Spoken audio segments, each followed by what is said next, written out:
국도 송도부다이크 타설 현장입니다. 지금 열심히 신나게 작업을 하고 있어요. 다른 게 아니라 여기 현장 같은 경우는 지금 송도부다이크 보통 이제 라인선을 밖에다 설치를 하는데요. 40전 띄워서 40cm 띄워서 다 설치를 하는데 이 옹벽이 있어가지고 우리가 이제 이동식 스틱을 여기다 올리면은 이동식 스틱이 높이를 차지하는 게 있잖아요. 보통 우리가 여기 동네별로 라인선을 설치를 하는데 여기다 스틱을 올리게 되면은 그 밑에 차지하는 게 있어가지고 스틱 설치하는 게 좀 애매합니다. 근데 뭐 설치는 가능해요. 여기다 설치하고 높이를 20cm 높게 라인선을 띄우면 되거든요. 근데 문제는 뭐냐면 저 앞에가 이제 그 톱하기가 잘 안 돼가지고 저기도 톱하기도 하고 그래야 되기 때문에 그냥 귀찮으니까 라인선을 요 이제 가운데도 아니고 우리 배에다 찬다고 그러죠. 배도 아니고 여기 혓바닥이라고 하는데 여기서 지금 여기 현장은 60cm를 띄워가지고 라인선을 설치를 했어요. 높이는 여기 포장 앞 혓바닥에 10cm 올려가지고 라인선을 띄운 겁니다. 그러면 왜 배에다 안 차냐? 그러면 배에다 차게 되면요 라인선이 차지하는 공간이 많습니다. 덤불이든지 백호가 서는데 좀 지장이 있어요. 그래가지고 여기 같은 경우는 국도 확장이다 보니까 차량도 다녀야 되고 그래서 공간을 너무 많이 차지하니까 센스 라인을 이렇게 설치를 한 겁니다. 그러니까 몰드와 장비 사이에. 자, 아까 옹벽에는 이동식 스틱을 설치를 하고 센서 라인을 한 20cm를 올리면 된다고 그랬어요. 뭐 물론 그렇게 하면 되는데 전체적으로 다 20cm를 올려야 됩니다. 근데 여기 같은 경우는 400에 센서 라인을 폭을 띄우고 스틱을 여기다가 박으면은 공간이 안 나와요. 이거 걷어내야 됩니다. 그래서 라인을 여기다 설치했다고 그랬어요. 배도 아니고 앞 혓바닥에서 6cm를 띄워가지고 센서 라인을 60cm를 띄운 게 그러니까 앞 혓바닥 이게 포장 선진 거예요. 포장 높이입니다. 그래서 L형 축구 같은 경우는 보통 자스트하게 예를 들어 가지고 우리가 이제 여기 이제 센서 라인을 여기 포장선에 10cm를 올린 겁니다. 그러면은 한 1cm 정도 낮게 탓을 하는 게 좋아요. L형 축구나 또 터널 공동구 같은 경우 야가 자스트로 하게 되면 포장이 1cm 높아지니까요. 약 한 1cm 정도 낮게 탓을 하는 게 좋습니다. 그래야 아스콘도 좀 적게 들어가고요. 근데 아스콘 포장은 이제 자스트로 가는 거니까.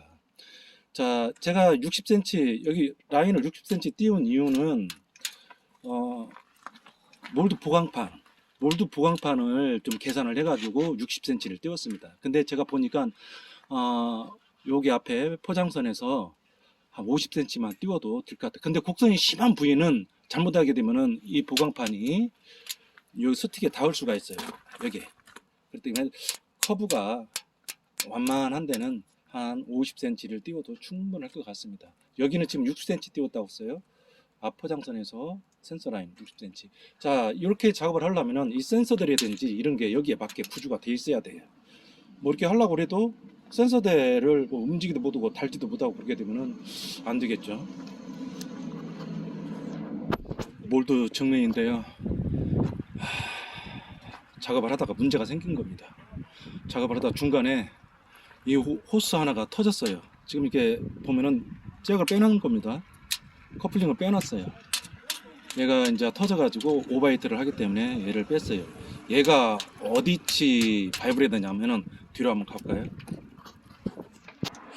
자, 뒤에서 말씀드린 좀 그늘져가지고 잘 보이질 않는데 우리가 보통 바이브레이터를 달기는 뭐 송토보 다이크 같은 경우 한 4개를 달아요.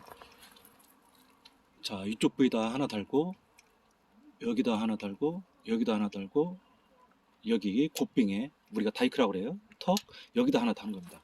근데 하필이면 고장난 게 여기체가 고장났어요. 여기나 여기는 고장나도 양쪽에서 어떻게 좀 컴프라치를 해주는데 하필이면 얘가 고장났습니다. 그 와중에도 작업을 하고 있는데 뭐 지장 없이 작업은 잘 되고 있습니다. 이게 요 정도 이렇게 바이브에다가 여기 그러니까 이 부분치가 고장이 나게 되면은 차라리 여기 밥이 안 차고 그러거든요. 근데 밥이 차고 뒤로 잘 밀린다는 것은 유동성이 많다. 혼화제가 많이 들어가 있기 때문에 작업이 가능하다는 겁니다.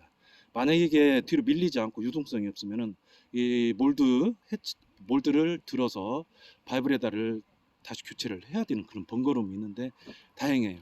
이제 여기 조금만 가면은 이 마무리가 뜹니다. 앞에 불과 한 3m 정도 감. 일단 여기는 마무리가 되니까 여기서 이제 작업 마무리하고 장비 들고 다음 장소로 이동하기 전에 바이브레다 교체를 할 겁니다. 자, 여기는 교량 방호벽을 이미 타설을 했습니다. 높이 저는 엘리베이션을 저는 중요시한다고 그랬어요. 엘리베이션 일정하게 아주 잘 나왔어요. 선형도 한번 볼까요? 뭐 선형도 이 정도면 아주 잘 나왔습니다. 제가 말씀드리려고 하는 것은 저 날개 부위거든요. 날개 부위를 한번 가볼게요. 자, 여기 교량 그러니까 진행 방향으로 해서 한번 볼게요. 이렇게 쭉 보시면은 저 앞에가 보면은 확 꺾였죠. 커브가 심하다는 얘기거든요. 자, 요걸 이제 우리가 철근을 좀 잘 잡아서 타설을 한 겁니다. 이렇게 보시면 곡선이 아주 이쁘게 잘 돌아갔는데요. 이게 사실은 이거 타설하기 전에는 철근이 확 꺾였어요. 꺾인 정도가 이렇게 보시면 뒤에 우리 그 날개 스라브 같은 게 보시면 표시가 나죠. 확 꺾인 게. 그래가지고 저기다가 상승각을 대고 합판을 댄 겁니다. 자, 끝부분 단부에 왔어요.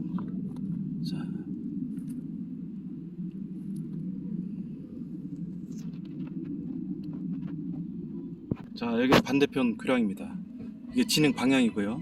여기도 이 국도는 이렇게 좀 끝부분이 날개 부분이 확 꺾였더라고요. 대부분이 그러더라고요. 근데 이제 이걸 철근을 좀 잡아서 타설을 했거든요. 자, 타설은 했지만 타설할 때 애로점이 많았습니다. 이게 그냥 타설 되는 게 아니에요. 철근도 잘 잡아야 되고요. 그리고 가면서 걸리고 뭐 그러기 때문에 사전에 준비를 많이 해야 됩니다. 사전에 준비가 확 꺾인 게인데 저희던데 같은 경우는 아까도 말씀드린 대로 상승각이라든지 또 합판으로 저렇게 돼야 돼요. 왜 그러냐면은 탓을 하다 보면은 요런 거 같은 경우는 탓을 하는 중에 몰드가 이렇게 밖으로 밀려 나갑니다. 밖으로 밀려 나가면서 피복이 많으면서 밑에 허당이 되겠죠. 무너지는 수가 있어요. 그래서 저렇게 상승각 합판 돼야 됩니다. 제가 본격적으로 말씀드리려고 하는 것은 이 날개 부분이에요. 이게 지금 인코스라고 그러네. 곡선으로 쭉 가다가 반대쪽으로 확 꺾인 겁니다. 저 끝을 보시면 바깥으로 확 꺾여가지고 여기 타설할 때 제가 걱정을 많이 했는데 걱정을 많이 해서 이제 준비를 많이 한 겁니다. 자, 반대로 왔습니다. 어때요? 이렇게 곡선으로 오다가 완전 S자로 꺾인 겁니다. 이것은 정말 난이도가 높은 거예요. 물론 뒤에 저렇게 똑같이 뭐 상승각이라든지 합판을 댄 거고요. 자, 준비를 어떻게 잘 해야 되냐면요. 지금 이렇게 봤을 때는 우리가 이제 곡선이 있지만은 뭐 예쁘게 곡선이 잘 됐지만은 사실은 철근만 있을 적에는 어떻게 됐냐면은 철근이 툭 이렇게 꺾인 거예요. 근데 여기 이제 우리가 철근도 이렇게 밖으로 내고 밀고 해서 철근을 잡았는데 어떻게 잡아야 되냐. 자, 이제 이쪽 부위가 뾰족하게 튀어나왔겠죠. 밀어야 됩니다. 밀고 다시 이제 중요하게 생각하는 부위는 어찌냐면 여기에 이제 이게 헌치인데 이 헌치 철근이 있어요. 이걸 타설하게 되면은 이렇게 꺾인 데는 몰드 폼이 저쪽으로 붙습니다. 바짝 붙어요. 어느 정도 붙냐면 10cm 이상이 붙어요. 저쪽으로. 그러면은 여기에 헌치 철근이 있는데 헌치 철근이 닿아요. 그러면 이게 몰드가 밀려야 되는데 밀리지도 않고. 그래서 헌치 철근을 저 같은 경우는 이제 백호 버킷으로 쫙 밀었는데 여기가 또 이제 바로 여기 PVC 파이프가 2개 들어가는데 그게 깨질까봐 밀지도 못하겠더라고. 그래서 여기를 이제 헌치 철근을 산소로 불어냈습니다. 산소로 불어내고 이 위에 이제 스트랍이 쭉 있는데 스트랍도 다 빼내고. 그래서 이쪽 부위를 조금 많이 밀어야 돼요. 이쪽 부위를 여기서 여기 부위를 많이 밀어야 돼요. 철근 밀어야 됩니다. 그리고 제가 말씀드렸죠. 헌치 철근을 다 불어내야 됩니다. 도려내야 몰드가 안쪽으로 들어가는 10cm 넘게 들어갑니다. 들어가고 다음에 여기에 조인트잖아요. 우리가 보면 조인트에서 많이 무너진단 말입니다. 그래서 여기 조인트를 철근을 많이 대줘야 돼요. 우리가 보통 상단에다가 뭐 철근 한 2개만 대주는데 밑에다도 철근 가로로 철근을 대줘서 무너지지 않도록 받칠 수 있도록 해야 돼요. 그렇지 않으면 이게 무너집니다. 이렇게 작업을 하시는데 만약의 경우 이것을 아마 다른 분들은 이쪽 쭉 타설해서 이 철근을 여기 철근을 그냥 잡아뜨리고 아니면 불어내고 그냥 타설을 쭉 한 다음에 다시 이 철근을 바라시라고 그러죠. 바라시를 다시 철근을 세워서 다시 뭐 스트랍이랑 결속을 한 다음에 요 세팅하고 일이 나가는 방법 2번 타설하는 거죠. 근데 저 같은 경우는 그냥 한 방에 타설을 하는 겁니다. 그리고 이제 작업자 관리자들한테 제가 얘기했어요. 조금 한 방에 타설을 하는데 조금 매끄럽지는 못할 것이다. 좀 면을 보수하면 될 것이다 하고 이제 타설을 했어요. 근데 다른 분들은 다 반대를 합니다. 우리 작업자들도 안 된다. 이거 괜히 건드려 놓고 고생하니 하지 말자고 그랬거든요. 근데 이제 저 같은 경우는 타설을 했어요. 그래가지고 다행히 뭐 잘 됐습니다. 요 정도면 뭐 잘 된 겁니다. 다행히 뭐 원망은 안 들었어요. 이게 막 잘못됐으면 안 되는 걸 뭐 했네 어쩌네 해가지고 원망은 들 바인데 의외로 잘 됐습니다. 그래서 이 부분은 제가 다른 부분에 비해 가지고 말씀을 드렸죠. S자로 꺾이다 반대로 꺾이다 보니까 신경을 많이 써왔어요. 그 이제 제가 미리 말씀을 드리지만은 이 부분 정말 철근을 잘 잡아야 돼요. 뒤에 이렇게 보시면은 우리가 상승각이나 이런 걸 대가지고 이게 몰드가 이렇게 밀리니까 밑에 허당이 들 수가 있어요. 허당이 될 수 있기 때문에 상승각 합판을 대가지고 떼야 됩니다. 그리고 여기 철근을 잘 보강해 줘야 된다고 그랬어요. 사실은 이게 이제 마지막 타설했고 앞에 전에 타설 쪽에는 뭐 무리 없이 잘 했어요. 근데 여기가 제가 말씀드린 S자로 확 꺾였다고 그래가지고 저 조인트 부분이 무너졌습니다. 약 한 1m 정도 무너졌는데 지금 우리 작업반들이 발라서 보수를 한 거예요. 이 화면에 잘 나타나지는 않을 건데 이제 보수도 깔끔하게 잘 됐습니다. 이렇게 이제 하려면은 뭐 철근도 잘 잡아야 되고 거기에 만만의 준비를 해야 됩니다. 특히 센서 같은 경우도 몰드 끝과 몰드 끝에 센서를 설치를 해야 됩니다. 뭐 트랙 축에 설치를 하게 되면 이거 작업이 안 돼요.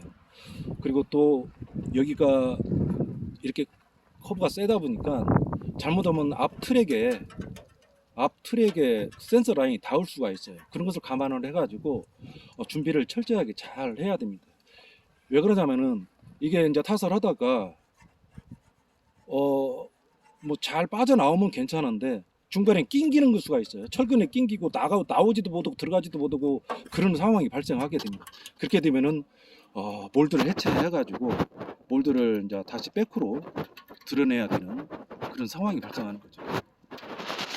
이렇게 S자로 꺾이는데도 예술입니다. 예술. 아마 다른 분들 하실 때는 좀 준비를 잘 하셔야 됩니다. 이게 잘못하게 되면은 다 무너지고 원망 소리 듣고요. 그리고 힘듭니다. 몰드 꺼내는데 힘들어요. 단부 처리도 아주 깔끔하게 아주 잘 됐어요. 뒤에 면도요 정말 좋습니다. 국도 같은 데 날개 이런 부분이 꼭 발생해요. 그리고 또 날개에는 또 철근도 좀 넓어. 피복이 없어가지고 겨우겨우 빠져나온 겁니다. 본 스라브에는 그래도 철근 간격이 피복이 좀 있어가지고 뭐 우리가 그러죠.